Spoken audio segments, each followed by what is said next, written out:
La Voz del Archivo, un podcast del Archivo General de la Nación. En este espacio conocerás más sobre la labor de nuestra entidad, sus servicios y la importancia de los archivos en la preservación de la memoria del país. Bienvenidos. Este es un programa emitido en Radio UNAL, en el formato de la Memoria de la Nación y que hace parte del repositorio del podcast La Voz del Archivo.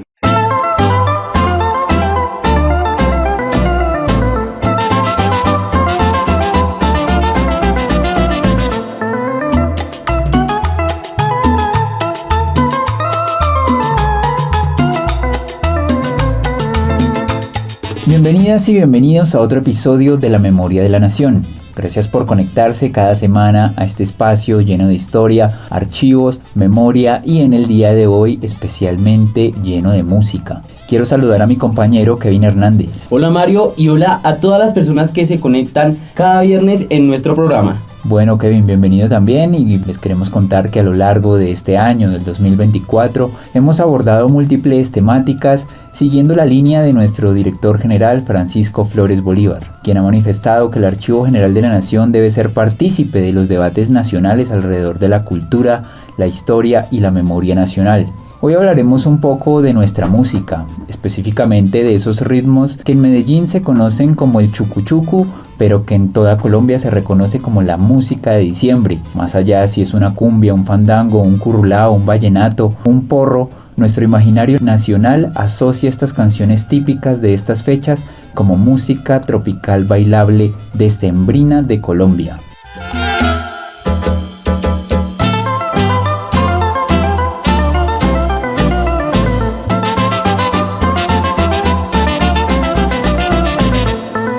Hemos invitado al doctor en artes de la Universidad Politécnica de Valencia, Carlos Caballero, magíster en e-learning, especialista en postproducción de audio y maestro en guitarra de la Universidad de Antioquia, profesor titular y decano de la Facultad de Artes y Humanidades de la institución universitaria ITM de Medellín. Se ha desempeñado como productor musical para compañías discográficas como Discos Fuentes y Codiscos en la ciudad de Medellín.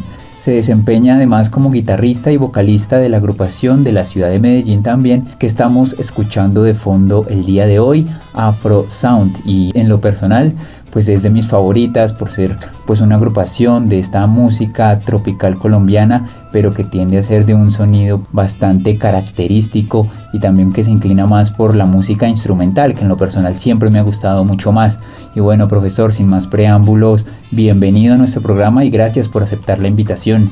Hombre, muchas gracias por la invitación. Para mí es un honor estar con ustedes en este día tan maravilloso y hablar de esto que nos encanta a todos los colombianos, que es nuestra música tropical colombiana.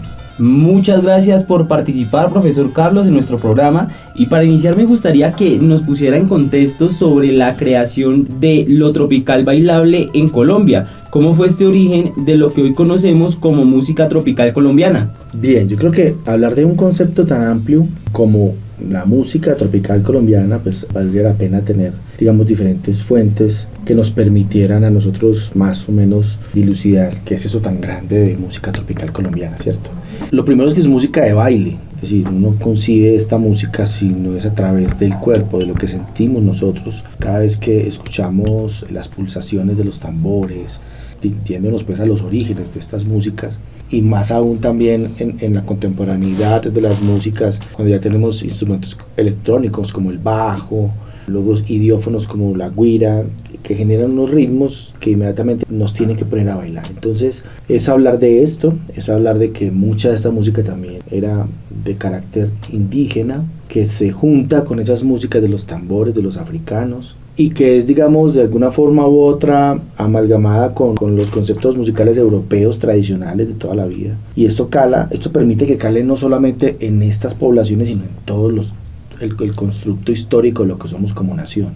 Definitivamente habría que hablar de la industria discográfica y de los medios. Fueron ellos los encargados de que esto, que era músicas incipientes al inicio, finales del siglo XIX, principios del siglo XX, pues empezaran a transformarse y que llegaran a todas partes. O sea, solamente pudo haber sido a través de los medios masivos de comunicación que empezaban a ser importantes en estas épocas. Entonces yo creo que es como todo esto, definirlo, lo bailable, lo tropical, es parte, digamos, de hacer todo un análisis de varias de estas fuentes que yo les acabo de describir.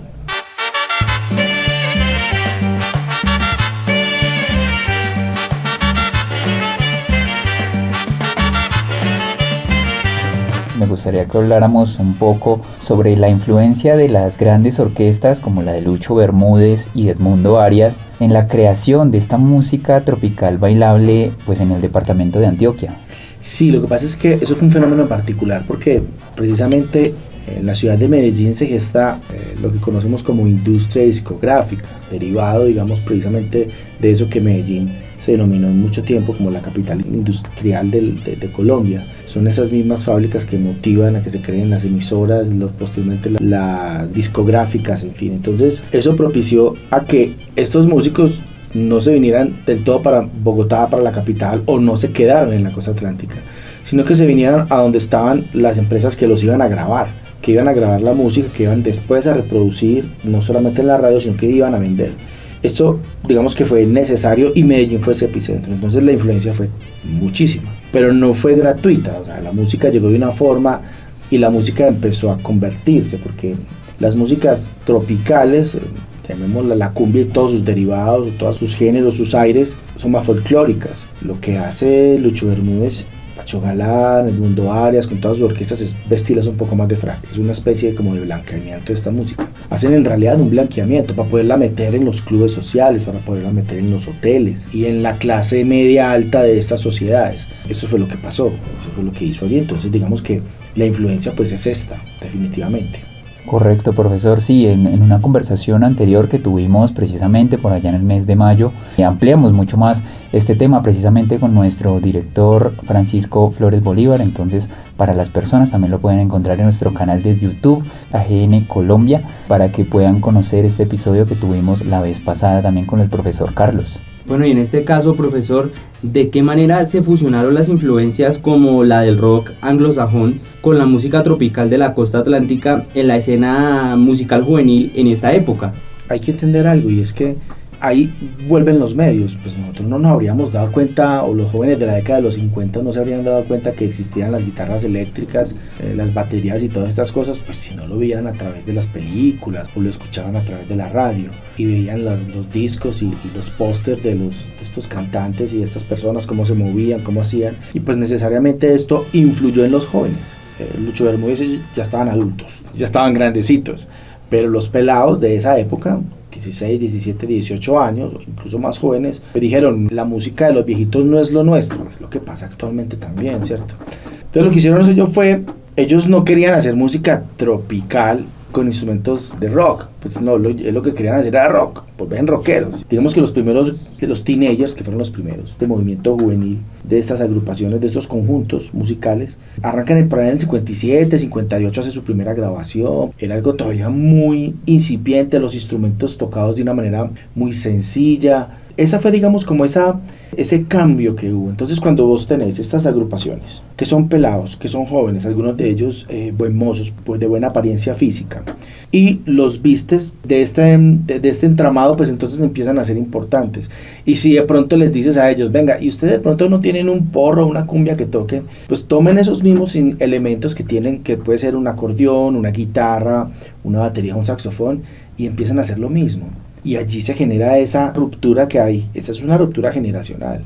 Las famosas empanadas bailables de finales de los 50 en los clubes de la ciudad de Medellín eran esos, que se hacían los domingos. Eran las fiestas de los jóvenes, pero pues las pagaban los papás. Entonces los papás le decían, venga, tóquense algo diferente, que no sea el rock and roll de los gringos, y empiezan a tocar, y eso empezó a calar mucho. Y allí digamos que se dio eso que yo les estoy contando, o sea, eso fue totalmente generacional. Lo mismo que ahora, los pelados de ahora les gustan son otros géneros, pero nosotros vamos a ir a ver a grandes artistas de hace 60, 70 años. Así es la vida, pues, pero eso está muy bien.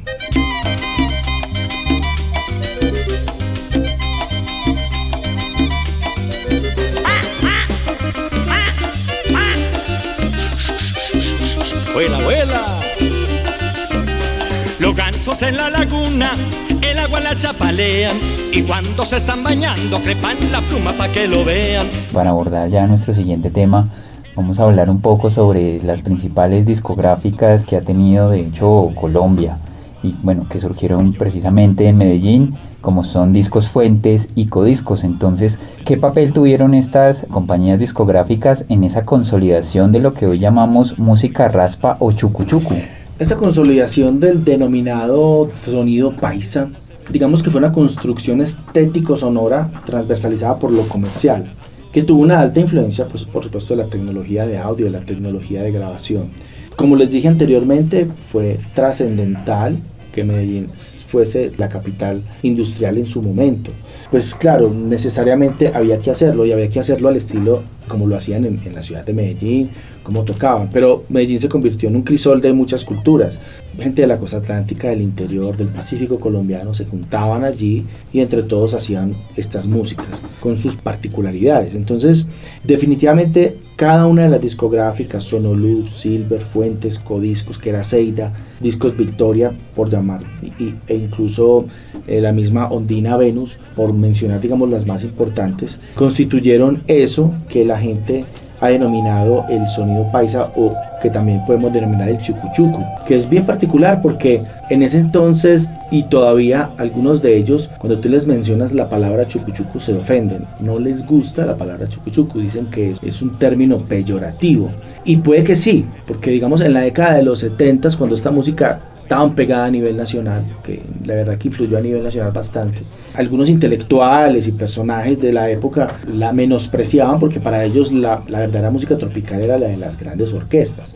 Y todavía hay gente que sigue pensando eso, o sea, escuchan una combinación de un saxofón con un solo box en los grabados en los hispanos y suena horrible, pero si escuchas algo grabado 10 años antes, en los 50, por Lucho Bermúdez o por Pacho Galán, eso sí es la música auténtica. Entonces esos valores de autenticidad finalmente empiezan a correr las líneas de lo que es esto. Entonces la influencia de las disqueras, de sus equipos de trabajo, de generar esos circuitos importantísimos de construcción estético-sonora fueron los que determinaron principalmente ese sonido que nosotros conocemos como sonido paisa o chucuchuco. Carlos, antes de continuar, a mí me surge una duda con esto que nos acaba de contar, y es, podemos, o sea, hacer una semejanza a lo que nos acaba de decir de tomar las canciones de ciertos tiempos con las que hubo pues en una época más actual, con, por ejemplo, ahorita que lo que hacen muchos cantantes actuales, que es como, digamos, coger una canción antigua y ponerla a su modo, en su género, pero entonces pues siendo la misma canción.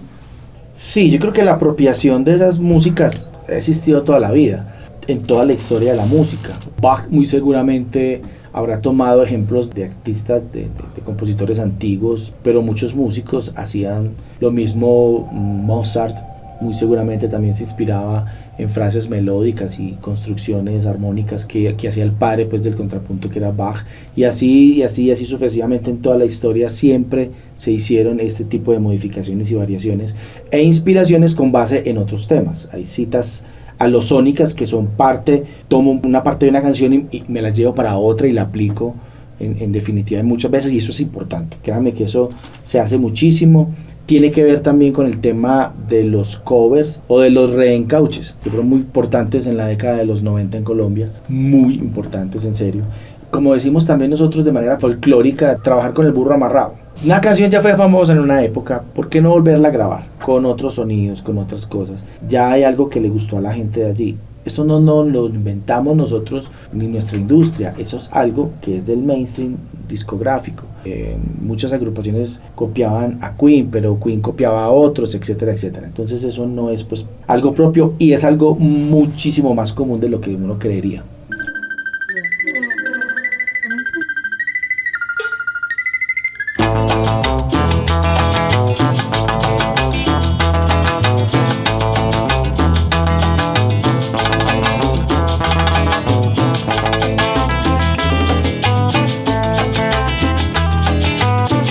Bueno, profe, con esto que nos cuenta, yo quiero que nos comente un poco sobre precisamente este reencauche de éxitos tradicionales y cómo esta estrategia comercial pues pudo influenciar la música bailable de la época, y qué ejemplos de reencauche tuvieron un gran éxito en Colombia, incluso siendo más preferidos por la gente que la canción, pues en este caso, original. Esto es bien particular. Se le denomina reencauche, cover, fusilaje o versiones. Digamos que la industria colombiana discográfica, yo creo que a finales de los 60 y de ahí en adelante, durante mucho tiempo, tomó esta figura para hacer mucha música, muchísimo.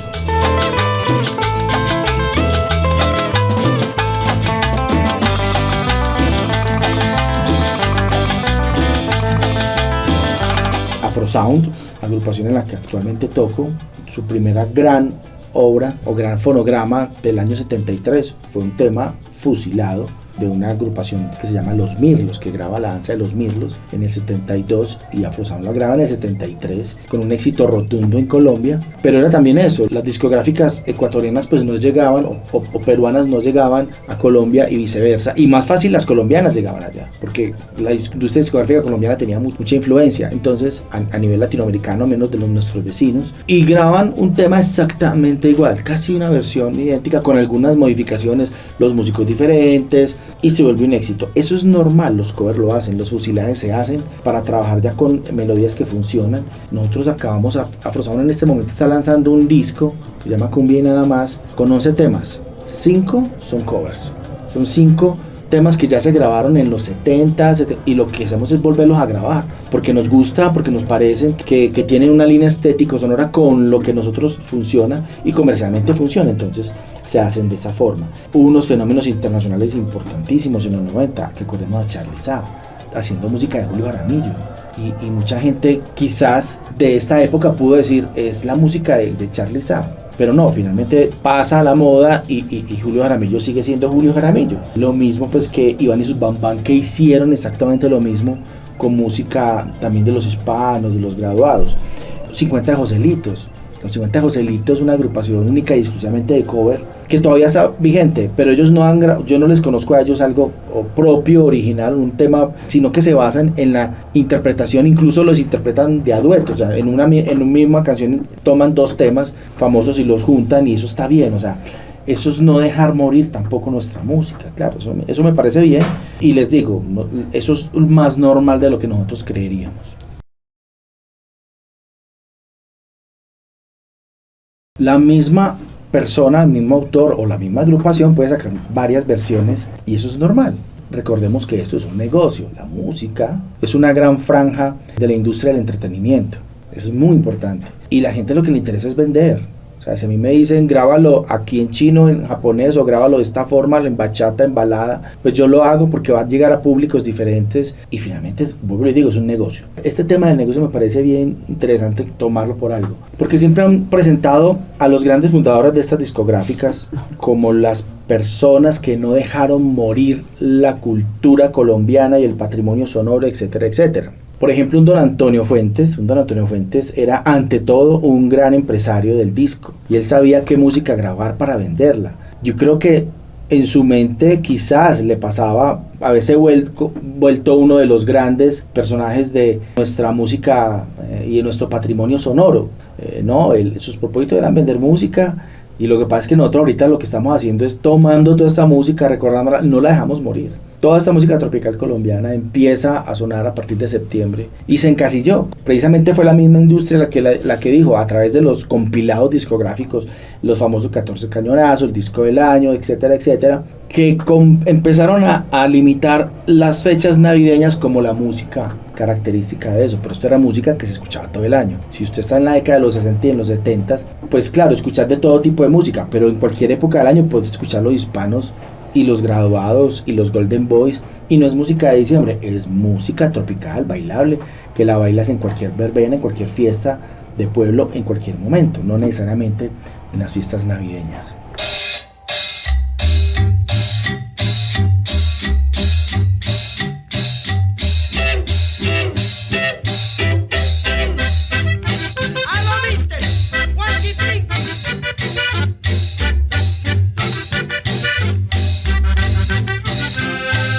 Sí, es un imaginario colectivo muy marcado, ¿no? Si una persona se desencasilla y escucha este tipo de música, digamos en febrero, la gente dice, uy, usted todavía se quedó en diciembre. Es un imaginario muy marcado como tal en la sociedad colombiana. Y bueno, me gustaría que habláramos un poco sobre el desarrollo del sonido propio, pues para esta música tropical de Antioquia, cómo influyó la tecnología pues en los años 60 y 70 en esta grabación y el desarrollo de este sonido tan propio de esta música. Es que fueron unos años de muchos cambios tecnológicos.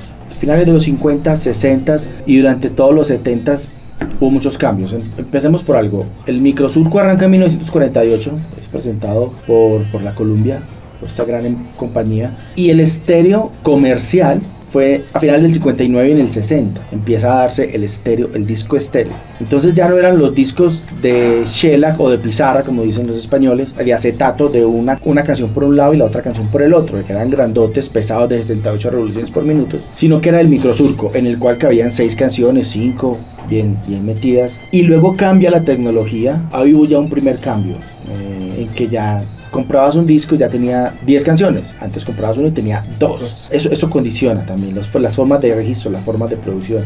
Y está relacionado con cómo lo hacían, cómo lo grababan, en qué lo grababan y cómo lo distribuían. Porque entonces fue más paradójico aún cuando todo el mundo tenía, en la época del High Definition, tenía los grandes discos monofónicos que suenan espectacular, suenan muy bien, y entró la música en estéreo.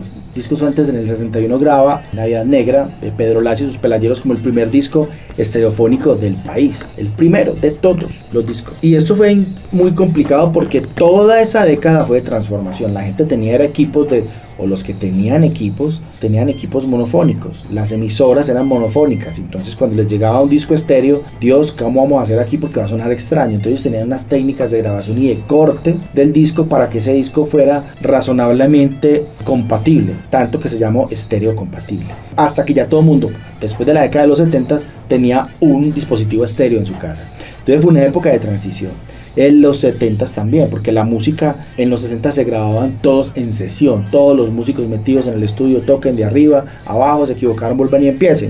O déjelo así, que eso ya así nos funciona, con uno que otro errorcito por allí. Pero en la década de los 70 es la década de los multitrack. Y álbumes, por ejemplo, como los de Pink Floyd, que son construcciones elaboradas única y exclusivamente desde el estudio de grabación, concibiendo el estudio de grabación como un instrumento musical, cambia definitivamente el panorama. Entonces eso influye las músicas que son grabadas con estos medios tecnológicos. Definitivamente el sonido que llegaba era diferente. Y es una de las razones por las cuales los chicos ahora están regresando a estas tecnologías. Nativos digitales que escuchan y quieren grabar analógico y ven un cassette y ¿qué es esto tan interesante?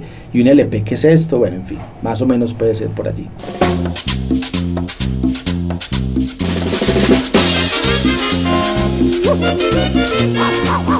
es Colombia!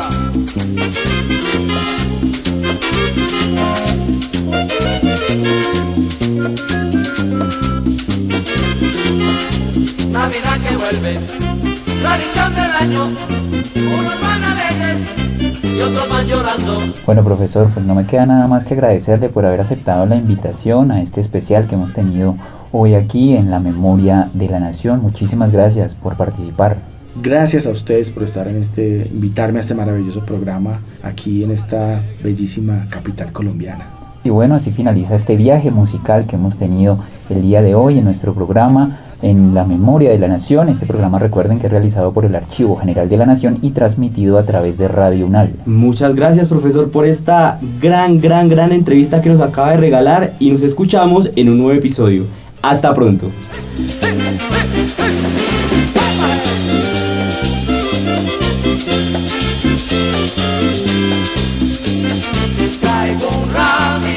Traigo un ramillete de un lindo rosal, un año que viene y otro que se va, un año que viene.